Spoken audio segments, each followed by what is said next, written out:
The announcement of the end of life for The Simpsons Tapped Out, a mobile game that entertained millions for over a decade, marks the conclusion of an era, one that in many ways mirrors the evolution of the mobile game industry itself.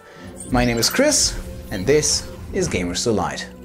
From its launch in 2012, The Simpsons Tapped Out stood as one of the prime examples of the successful blend of popular culture with mobile gaming.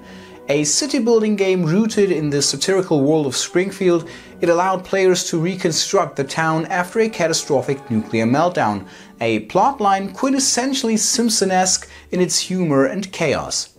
Players not only built a digital Springfield, but also actively engaged with the characters, cultural references, and humor that made the television series a global phenomenon.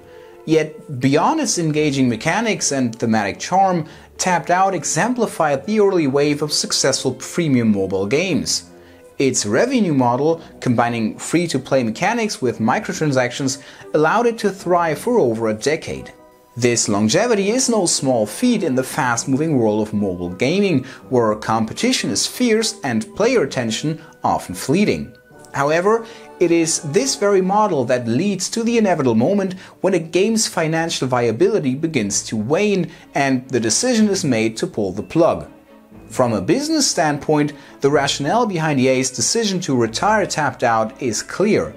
Maintaining a live service game requires continuous investment in servers, licenses, support, and development of new content.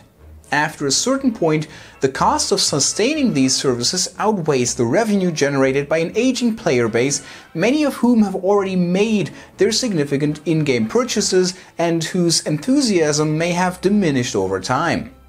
This pragmatic decision, while economically sound, nonetheless raises questions about the ephemeral nature of digital entertainment.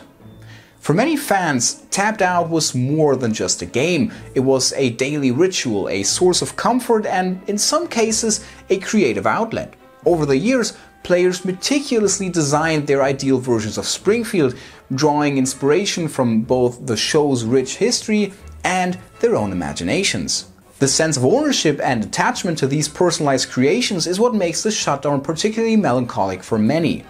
Unlike physical products or offline games, live service games like Tapped Out cease to exist entirely once their servers are decommissioned.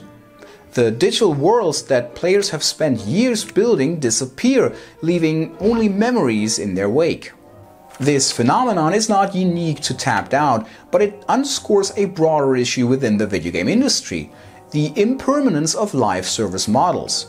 As more games adopt this structure, the number of titles that may one day face a similar fate increases. For players, the realization that their time, money, and creativity can vanish overnight is a sobering reality. For developers and publishers, this cycle of creation and eventual closure is the price of sustaining a model that demands constant growth and profitability. In the greater context of the gaming industry, the end of Tapped Out reflects a growing tension between the commercial realities of game development and the emotional connections players form with these digital worlds. It prompts questions about the sustainability of the live service model, particularly as games become more complex, more immersive, and more integral to people's daily lives.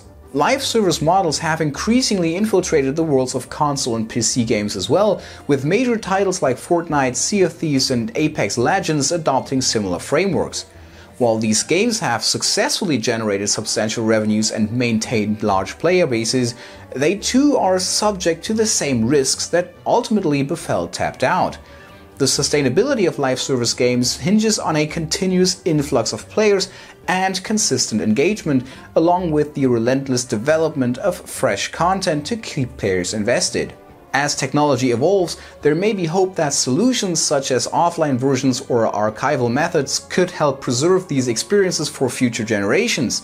Yet, for now, the end of games like Tapped Out serves as a reminder that the landscapes of our virtual worlds are, like all things, ultimately transient. The potential for major PC and console games to one day face similar shutdowns raises concerns about the longevity of these digital experiences. Unlike traditional games where players can revisit a completed product long after its release, live service games often rely on the existence of online servers and developer support. Once these are withdrawn, the games vanish, even for those who invested hundreds of hours or significant amounts of money into them. In an industry where digital game libraries are increasingly replacing physical media, the fragility of access to these experiences becomes more apparent. As such, the end of Tapped Out is not just a cautionary tale for mobile games, but a signal to the entire gaming industry that, as live service models proliferate, developers and players alike must grapple with the inherent impermanence of this paradigm. While the sunsetting of The Simpsons Tapped Out may be a logical step from a financial perspective, it is difficult to ignore the sadness that accompanies the loss of a game that touched so many lives. Its demise is a bittersweet milestone in the history of gaming, one that reflects both the success of the freemium model and the inherent impermanence of the live service paradigm. As we bid farewell to Springfield's digital incarnation, we're reminded once again that in the ever-evolving world of video games, nothing lasts forever, even in the virtual worlds we cherish.